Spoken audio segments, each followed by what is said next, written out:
حاضرین مسجد السلام علیکم ورحمۃ اللہ وبرکاتہ۔ الحمدللہ رب العالمین والعاقبۃ للمتقین والصلاة والسلام علی سید المرسلین وعلی آلہ وصحابہ اجمعین، اما بعد فاعوذ باللہ من الشیطان الرجیم، بسم اللہ الرحمن الرحیم۔ الا ان اولیاء اللہ لا خوف علیہم ولا هم يحزنون، صدق اللہ مولانا العظیم وبلغنا رسولہ النبی الامین المکین الکریم، ونحن علی ذلک لمن الشاہدین والشاکرین والحمد للہ رب العالمین۔ محترم سامعین، آئیے کچھ عرض و معروض سے قبل آقائے نامدار مدینے کے تاجدار، ہم غریبوں کے غم گسار، دونوں عالم کے مالک و مختار، جناب روح فدا محمد عربی صلی اللہ تعالی علیہ وسلم کی بارگاہ بکس پناہ میں درود و سلام کی ڈالی نچھاور کریں اور پڑھیں بآواز بلند، اللہم صلی علی سیدنا شفیعنا حبیبنا کریمنا مولانا محمد وبارک وسلم صلاۃ و سلام علیک یا رسول اللہ صلی اللہ تعالی علیہ وسلم۔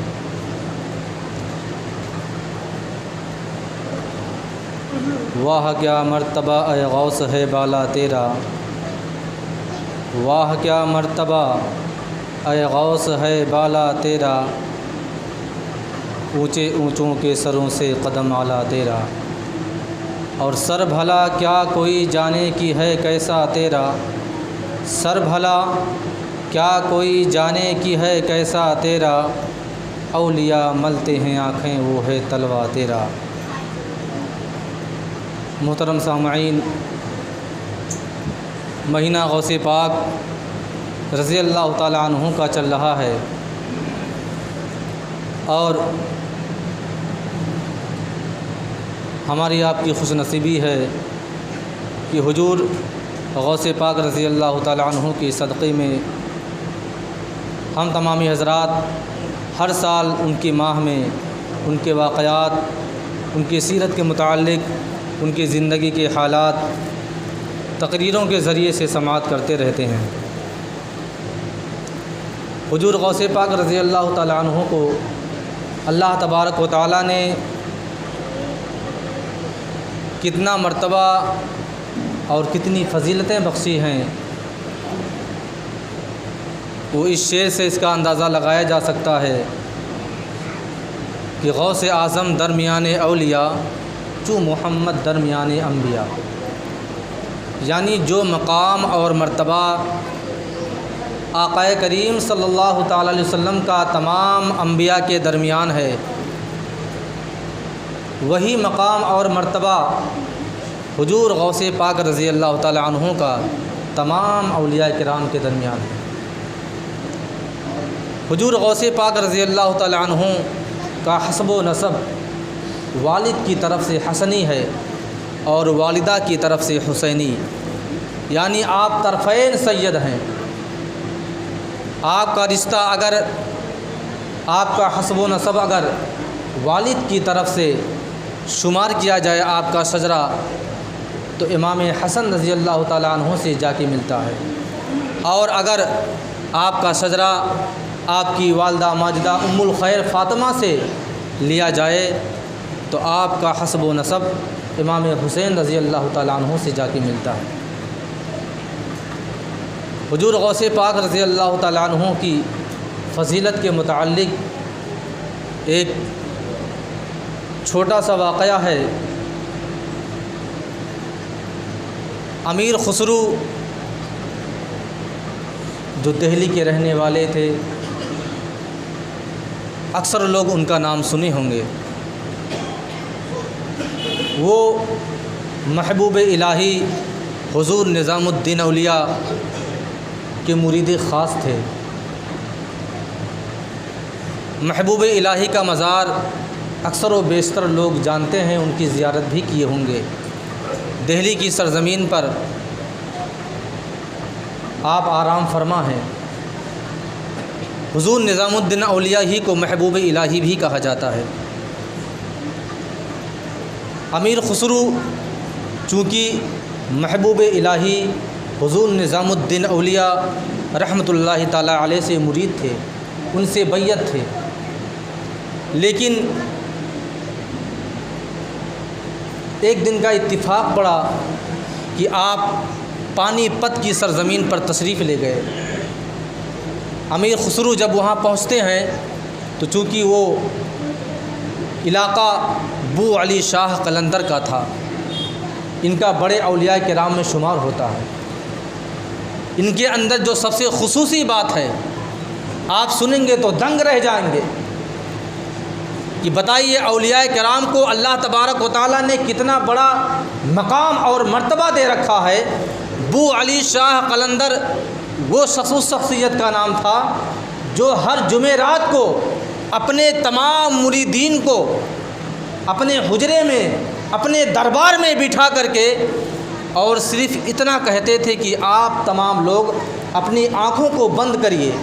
جب لوگ آنکھوں کو بند کرتے تھے تو ہمارے آقا کریم حضور تاجدار مدینہ صلی اللہ تعالی علیہ وسلم سامنے تشریف رکھتے تھے۔ ہر جمعرات کا آپ کا یہ مشغلہ تھا، جتنے لوگ آپ سے ملنے آتے ہر جمعرات کو آپ آقا کریم حضور تاجدار مدینہ صلی اللہ تعالی علیہ وسلم کی زیارت کرواتے تھے۔ اتنا بڑا مقام اور مرتبہ دیا تھا اللہ تبارک و تعالیٰ نے بو علی شاہ قلندر کو۔ امیر خسرو بھی اس محفل میں پہنچ جاتے ہیں۔ اچانک جمعرات کا دن تھا، چونکہ آپ بیعت محبوب الہی حضور نظام الدین اولیاء سے تھے۔ جب تمام لوگوں سے آنکھ بند کرنے کے لیے کہا گیا تو امیر خسرو بھی اس دربار میں موجود تھے۔ انہوں نے بھی آنکھوں کو بند کیا اور دیکھا واقعی میں آقا کریم حضور تاجدار مدینہ صلی اللہ علیہ وسلم سامنے تشریف فرما ہے، بالکل سامنے موجود ہیں۔ لوگ سلام بھی کرتے ہیں، جواب بھی ملتا ہے۔ آپ مسند زرعی پر تشریف فرما ہیں اور جب لوگ زیارت کر لیتے ہیں تو بس اپنی آنکھوں کو کھولا اور زیارت نصیب ہو گئی۔ لیکن امیر خسرو جب آنکھ کھولتے ہیں، آنکھ کھولتے ہی جب محفل برخاست ہو جاتی ہے تو بو علی شاہ قلندر نے کہا، چونکہ جب آپ زیارت کر رہے تھے امیر خسرو آقا کریم حضور تاجدار مدینہ صلی اللہ علیہ وسلم کی، تو حضور تاجدار مدینہ صلی اللہ علیہ وسلم کے ساتھ ان کے دربار میں بہت سے اولیاء کرام کی ایک جماعت موجود تھی، بہت سے اولیاء کرام موجود تھے۔ حضور کے ارد گرد آمنے سامنے بڑے بڑے اولیاء کرام کی جماعت موجود تھی۔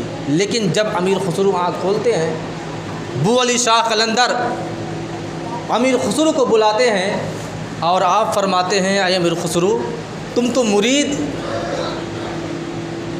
تو محبوب الہی کی ہو، کیا تمام اولیاء کرام کی جماعت وہاں موجود تھی، کیا تمہیں تمہارا پیر بھی نظر آیا؟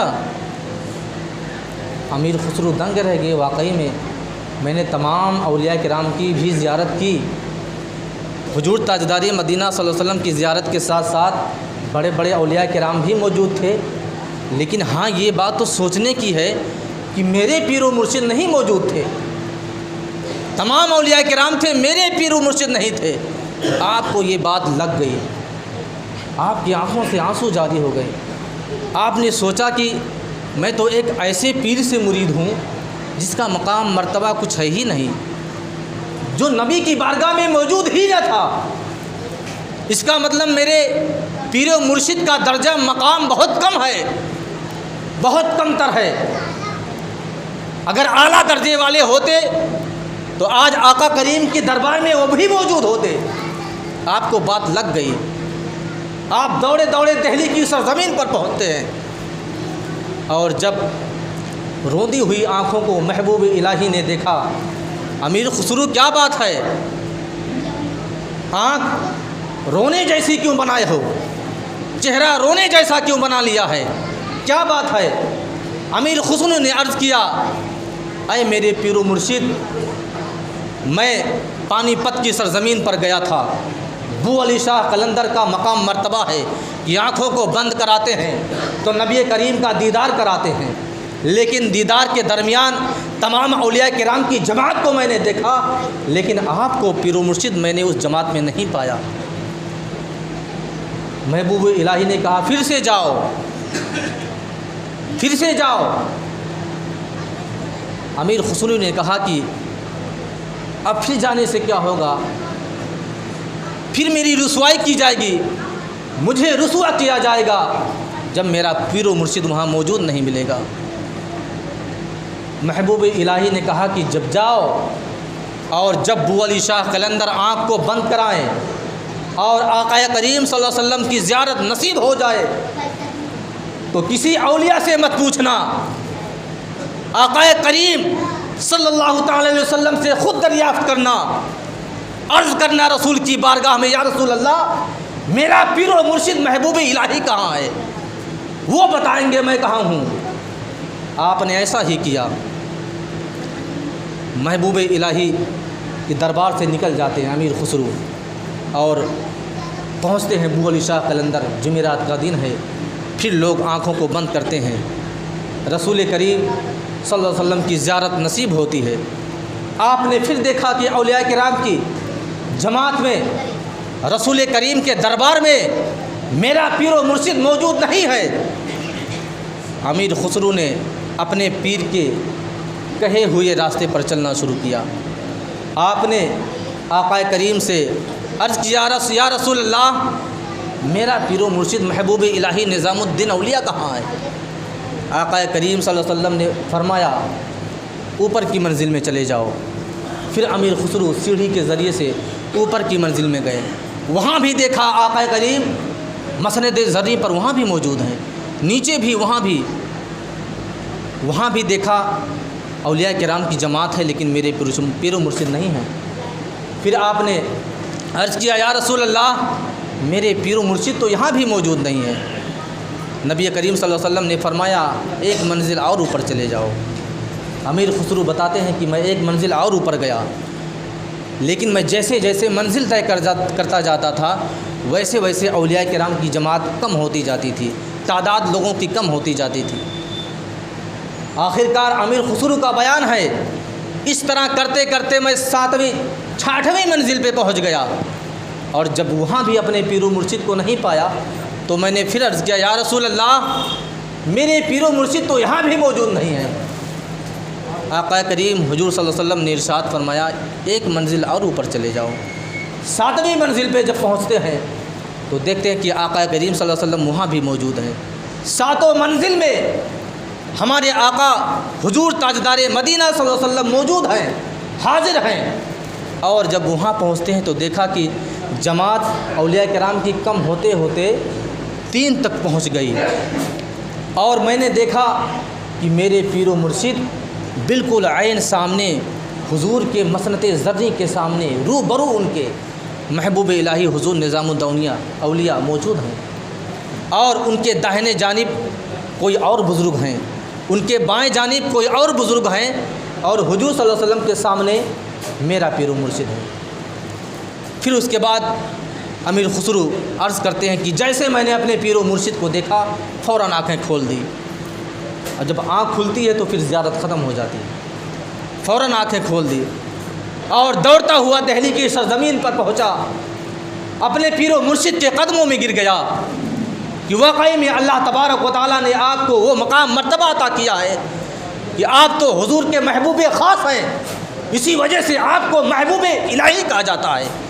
آپ تمام اولیاء کرام کی جماعت میں موجود نہ تھے، بلکہ سب سے اوپر والی منزل میں محبوب الہی موجود تھے۔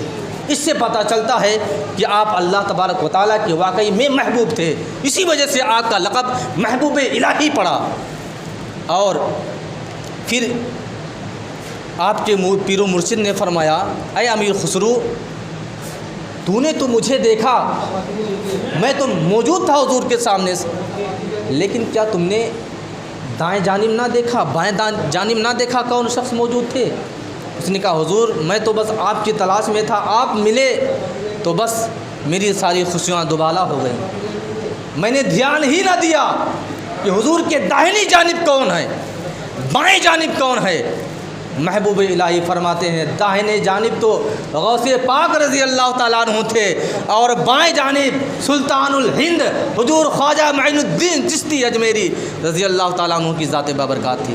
بتانے کا مقصد یہ ہے کہ حضور غوث پاک رضی اللہ تعالیٰ عنہ کا مقام اور مرتبہ یہ ہے کہ آپ ہمیشہ جو بھی زیارت اس طرح کی کیا، ہمیشہ حضور غوث پاک رضی اللہ تعالیٰ عنہ کو آقا کریم صلی اللہ علیہ وسلم کی داہنے جانب ہی پایا۔ حضور غوث پاک رضی اللہ تعالیٰ عنہ کا مقام مرتبہ بہت ہے۔ جمعہ میں بڑا مختصر وقت رہتا ہے، اسی وجہ سے کئی جمعے تک میں حضور غوث پاک رضی اللہ تعالیٰ عنہ کے تعلق سے بیان کرتا رہتا ہوں۔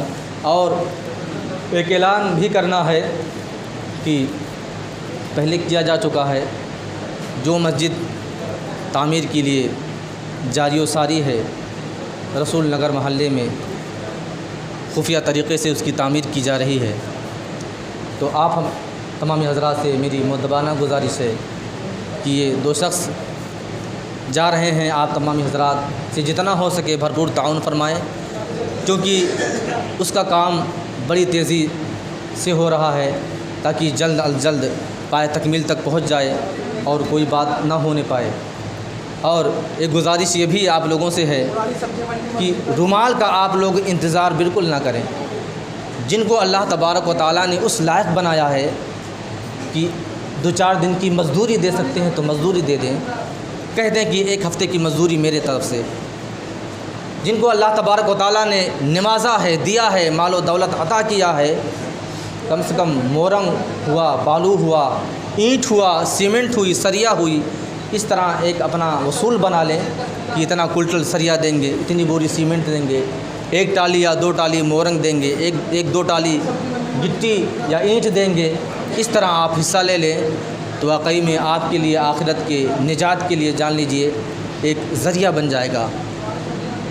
ہر دن، ہر روز، ہر سال اللہ تبارک و تعالیٰ کے گھر کی تعمیر نہیں ہوتی ہے، کبھی کبھار ایسا اتفاق بڑھتا ہے۔ کچھ لوگ رئیس حضرات ہیں جو تلاش کرتے ہیں کہیں مل جائے جہاں مسجد تعمیر ہو رہی ہو، لیکن ایسے لوگوں کو اکثر نہیں ملتا ہے۔ روز تو مسجد تعمیر نہیں ہوتی، کبھی اتفاق سے ہو جاتی ہے، کبھی ہو گیا، لیکن آج آپ خوش نصیب ہیں کہ محلہ رسول نگر میں مسجد کی تعمیر بڑی تیزی سے اس کا کام جاری ہے۔ آپ تمام حضرات اپنی آنکھوں سے خود دیکھ سکتے ہیں۔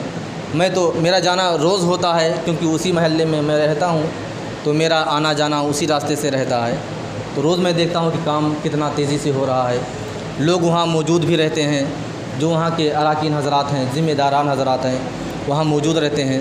آپ تمام حضرات بھی جا کر کے دیکھیں اور حوصلہ افزائی کریں اور لوگوں کو بتائیں کہ ہاں واقعی میں مسجد کی تعمیر ہو رہی ہے۔